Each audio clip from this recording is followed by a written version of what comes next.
The one and only Bandla Ganesh గారు. సుమగారిని నేను కన్నాంబ అని పిలుచుకుంటాను, మా సుమని, అందుకనే ఆవిడకి నాకున్న రిలేషన్ అది. Thank you.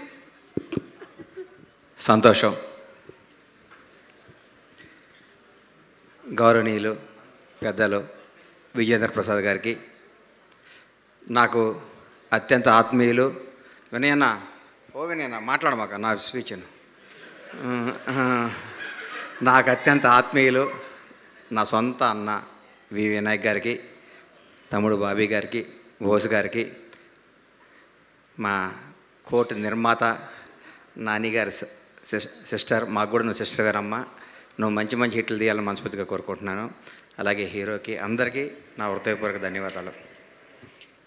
ఈ ఫంక్షన్కి నేను ఎందుకు వచ్చానంటే నిజంగా కోనా గారి కోసం వచ్చాను. కోనా గారు ఎంత కమ్మని వారంటే, ఎండాకాలం తర్వాత వర్షం తొలి వర్షం పడినప్పుడు కొట్టే మట్టి వాసన ఎంత కమ్మగా ఉంటుందో కోనా సాన్నిహిత్యం అంత కమ్మగా ఉంటుంది.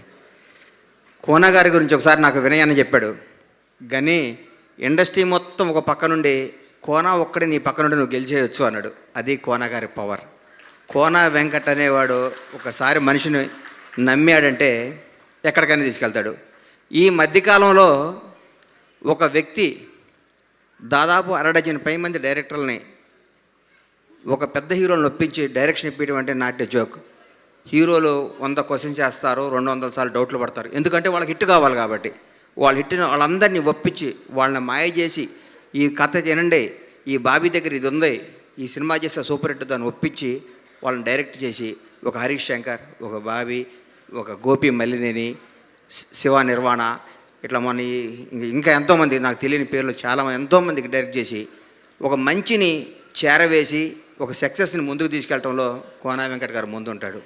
ఈ సినిమా ఎందుకు సూపర్ హిట్ అవ్వాలన్నానంటే, కోనా వెంకట్ గారికి నాకు తెలిసి 2-3 చిన్న ప్రాపర్టీలు ఉంటే ఈ సినిమా కోసం ఆ ప్రాపర్టీలు అమ్మి కూడా సినిమా తీశాడు. అంటే ఆయనకి సినిమా మీద అంత ప్రేమ. నేనైతే సస్తే చేయను, ఆ పని నా ప్రాణం పైన చేయను. కోన గారు, నా ఆస్తి తాకట్టు పెట్టి నేను సినిమా తీయను. మీరు చేస్తున్నారంటే మీకు సినిమా మీద ఉన్న మక్కువకి నా హృదయపూర్వక ధన్యవాదాలు సార్. మీరు సినిమాని ఎంత ప్రేమిస్తారో, ఈ సినిమా ముఖ్యంగా బ్యాండ్ మేళం సినిమాలో మీరు ఎత్తుకున్న విధానం, రోహన్ నువ్వు పైకి రా, రోషన్, సారీ అమ్మ,